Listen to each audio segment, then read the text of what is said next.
this edition of Business Over Brunch. My name is Kima. I am your podcast host and creator, and I'm also the senior publicist for Maddie Clay Branding and Public Relations and the agency director for Redhead Creative Media Group. If you've been following the podcast, you know that we are largely a beauty podcast. We've featured beauty brands, we've talked to people about the business of beauty, and even spoken with a cosmetic chemist. Well, last month, for the month of May, was Mental Health Awareness Month, so we kind of shifted the conversation a little bit. And this month being June, it's Men's Health Awareness Month. So we're going to continue with a little shift. We're going to talk to an amazing guy, George Johnson, and get his take on men's mental health and talk about some of the wonderful things that he has going on. So I'm going to go ahead and bring George to the conversation.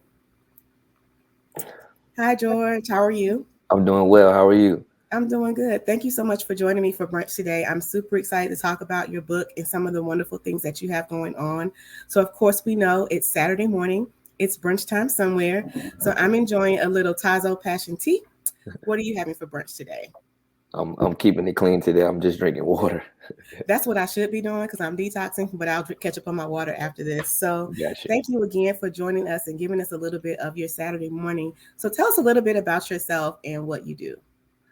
Well, like you said, I'm George Johnson. I'm from Richmond, Virginia. I'm an entrepreneur. I own multiple different businesses from outpatient mental health outpatient companies. I have a car dealership. I run Turo.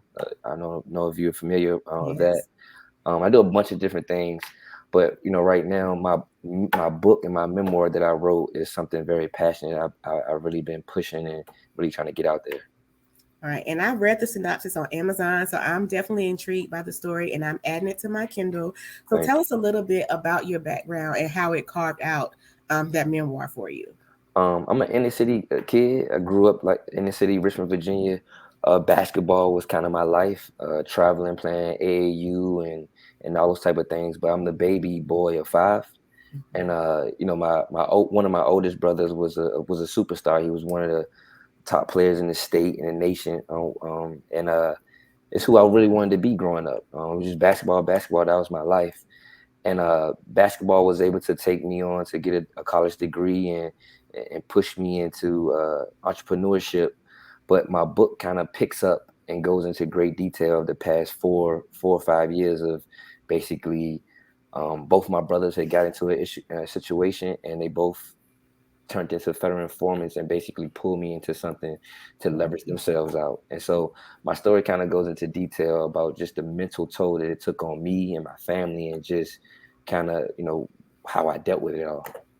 Wow, that is awesome. I'm definitely going to look into that and read it. So just like we said, last month was Mental Health Awareness Month. This month, June, is Men's Health Awareness Month. So before we get into talking a little bit more about who you are and what you do, men sometimes have an aversion to seeking medical attention, whether it be physical or mental health. Tell us why you think that is and what your experience has taught you in regards to it being okay to take care of yourself. I think just the overall stigma around just mental health is the underlying issue, especially in certain communities, and just having access to a lot of resources. So, I just think just growing up generations after generations, just speaking about mental health, it just left people on, I know me growing up in my community, people used to be like, nothing wrong with you, boy, like just get back, or whatever the case may be. But the underlying issues, it is issues that we all dealing with, but just the lack of knowledge, one, and just resources, just play a part, especially in the Black community.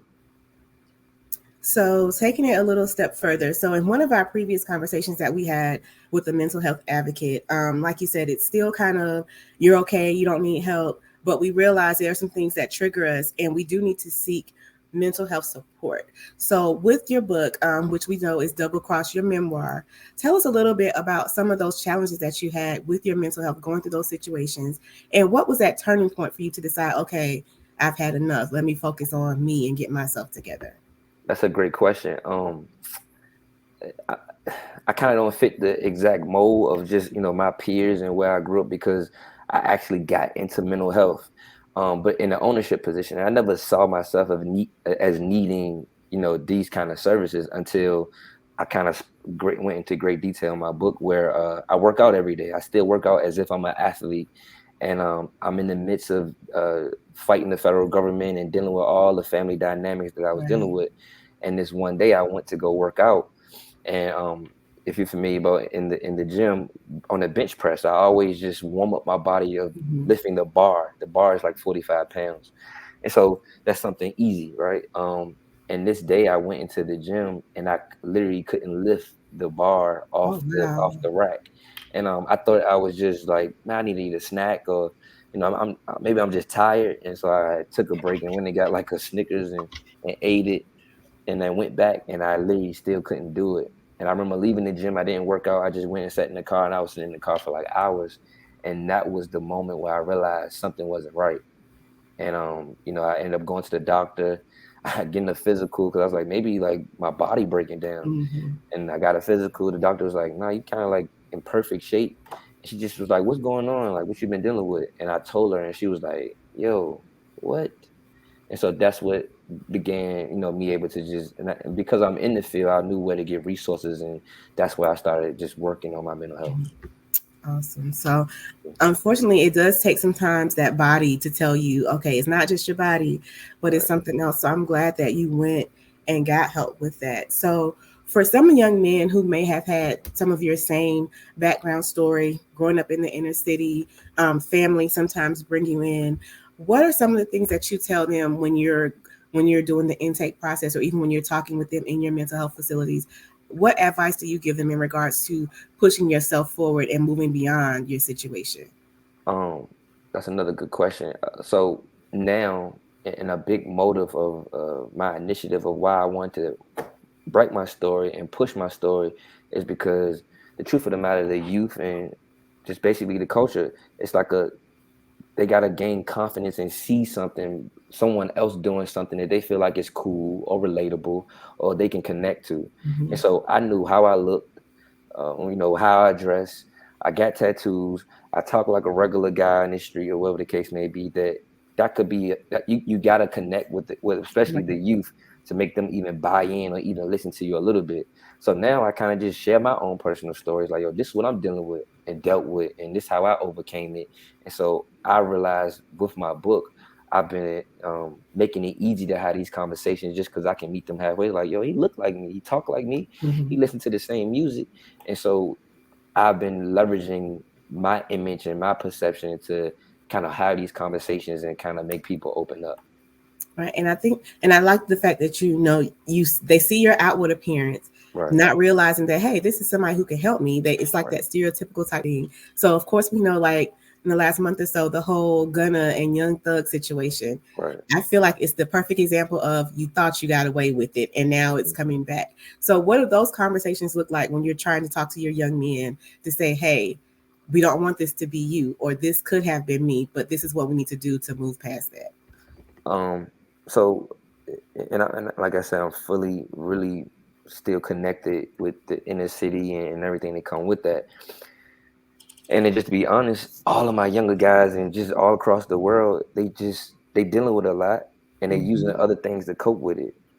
Popping perks and popping pills and drinking and just overly using weed. And that's cool, and that's what you do your thing. But abusing that ain't really going. You just gonna be digging a deeper hole.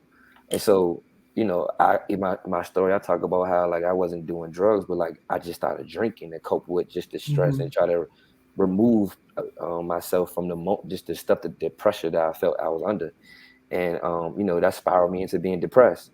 And the truth of the matter is, you reference Thug and Gunna and all those guys, and they're using abusing drugs just to cope with, whatever they dealing with and Hmm. everybody around them. And so you start doing things just not even making sense. And so using examples like them is how like that could spin you into a space that you don't want to go down. And there's other ways to deal with Hmm. and cope with all of the issues that you're dealing with day in and day out. Right.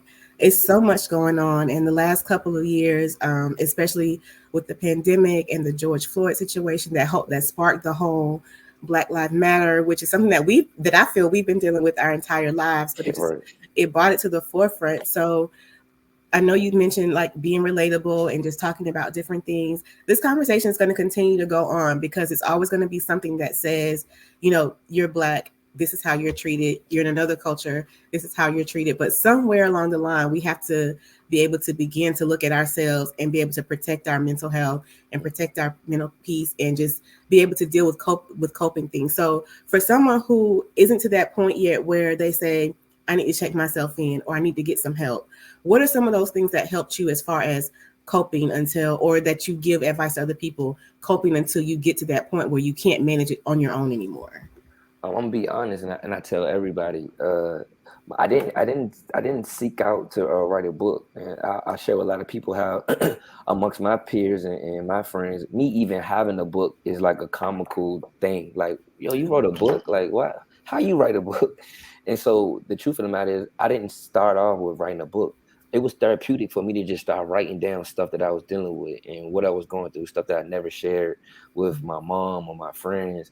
And it ended up, I ended up with like 2 notebooks of just stuff. And so the entrepreneur me on the back end of me jotting and doing this therapeutic Mhm. piece was like, yo, I might could turn this into a book, and found someone to help me gather Mhm. it and put it in the form of Double Cross now. But it was really like a therapeutic thing that I was doing, to just writing down and expressing myself, which was something I never did before. And to be honest, was something I would have been like, yo, that's whack. Ain't nobody doing that.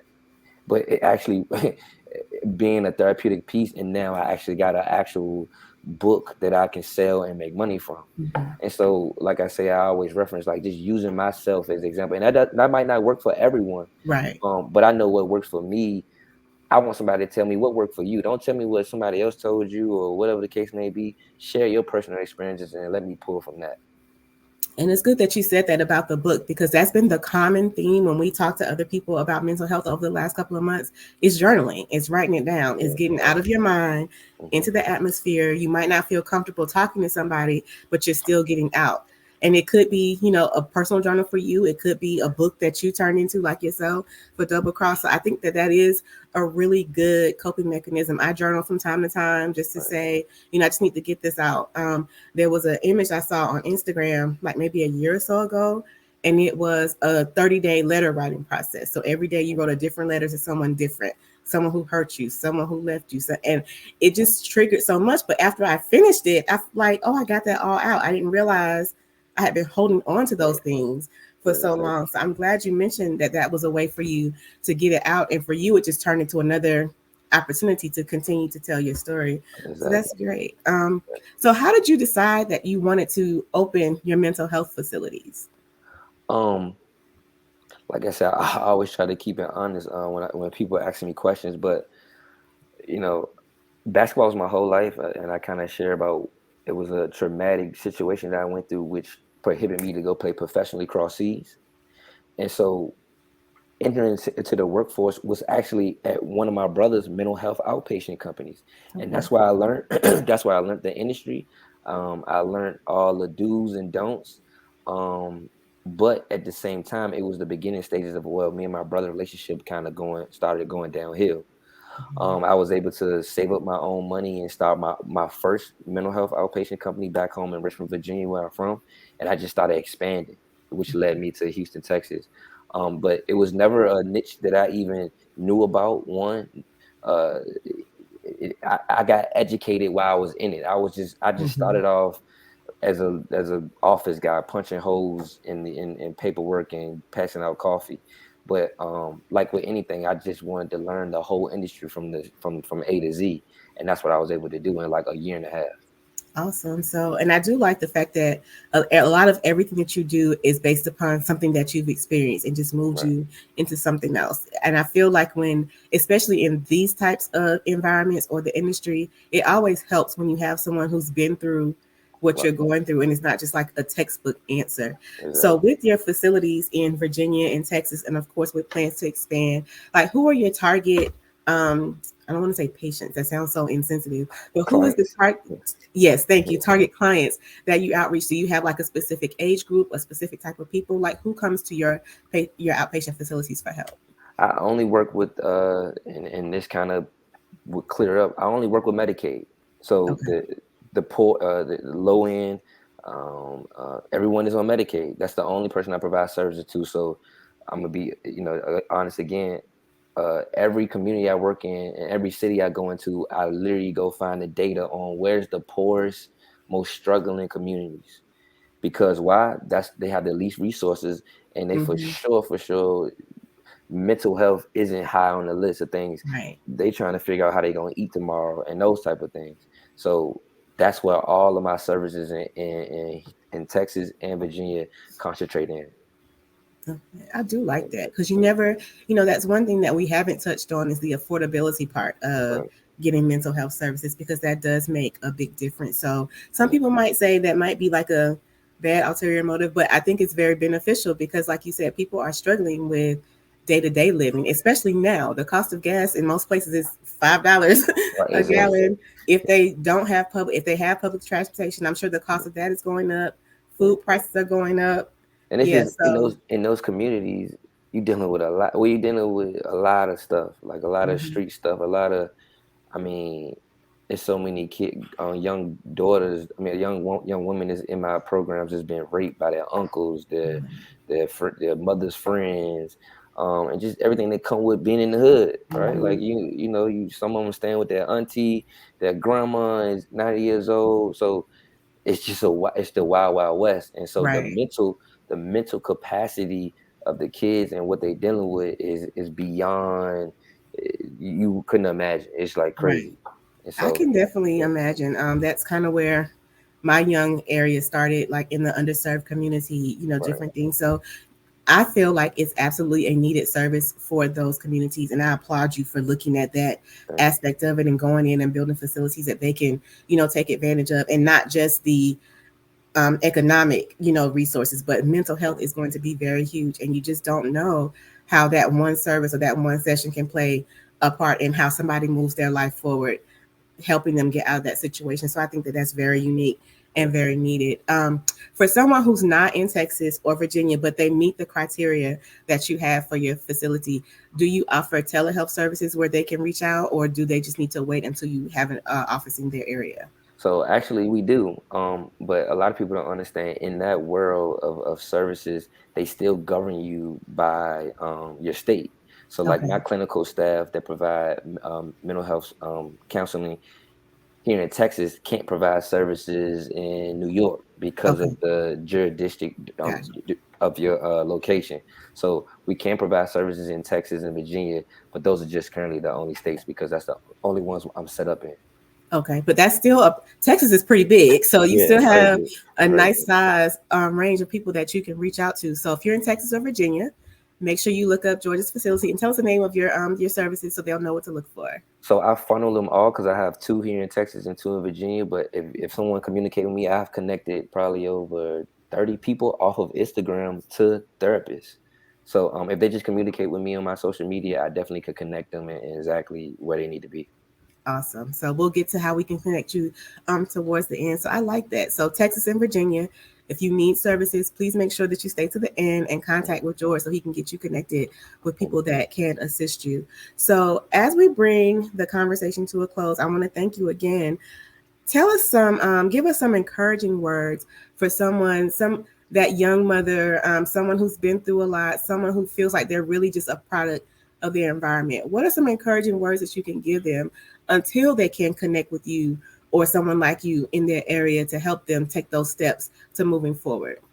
Um, the best advice that I dealt with, and a lot and I know a lot of people are like this, is they just keep all this stuff to themselves, and that's really truly Mm-hmm. has always been me. Like I got it. Um, sh- Talking about these things that bother me that I'm struggling with is weak. It's a sign of weakness, and in the communities that we live in, showing weakness can hurt you. Some people capitalize off your weakness. Um, but me with my story and what I went through, and when I started expressing this stuff, it kind of made me stronger by expressing these things and sharing these type of things.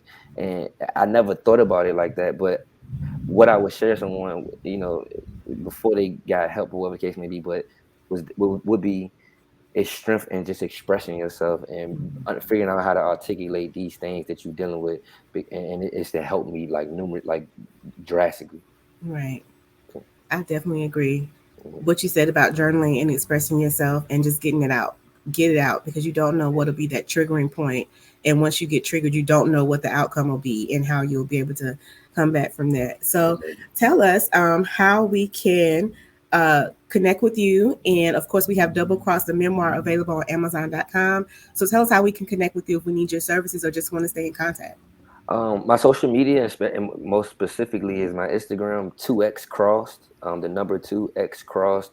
I'm very active. I'm actually planning on kicking off this book tour and doing a lot of things. I actually going to be having a book club in the metaverse, which is Oh, sounds crazy, but that's something new and different that I should be putting together here soon. But as of right now, all this information can be provided on my Instagram, which is 2x cross. awesome. The metaverse. That's like foreign language to me. I still haven't gotten onto it yet. Right, right. I'm still trying to get up to date too, but basically you're able to put on the Oculus glasses and basically a book club, basically where people that read my book come and we talk about different chapters and just kind of just chop it up or whatever the case may be. Awesome. So my husband has an Oculus, so I'll Okay. look and see when you have it. So I'll be Right, sure to have right. read the book by then, so I can be a Cool. part of the conversation. I That's, appreciate it. technology just takes us in so many different places that we never Right. thought about. So, of Exactly. course, with mental health and especially it being Men's Health Awareness Month, I feel like there's always a question that we didn't answer, a stone we left unturned. Is there anything that you feel like we didn't touch on that you think will be important for the young men out there who are listening, who need that extra support in getting themselves on the right path? Um, No, I think that was a very we covered a lot of stuff. I just like to be especially on my social media and where I that's where I connect with a lot of people. Just a positive light, and just having a different mindset. A lot of people just negative, just live day by day Mhm. negative. But I'm always pushing. I'm always going. Even my story doesn't end. It's a sad story overall, but it doesn't end sad. I kind of break down how I took what I went through and how like my sentencing and what I had to do became the most productive time of my life, and so it's just really my outlook on everything of how like I just took whatever came my way and just spun it and made it like the best thing that I could do. Right. So, in other words, when life gives you lemons, make Yeah, lemonade. Make I could have something. said that. I didn't want to use it because people like, oh, we hear that all the Not be time, but cliche. yeah, yeah, exactly. But that's the Awesome. truth. All right. Excuse me. Well, George, thank you so much again for joining me for brunch today and sharing your story. I feel like there's always at least one person that if you connect with, you've made a difference in the Yeah, conversation. I'm definitely looking forward to reading Double Cross and getting the Oculus and joining the metaverse so I can be a part of the conversation. So thank you again for joining us for this edition of Business Over Brunch. I want to remind you that we brunch every first and third Saturday right here.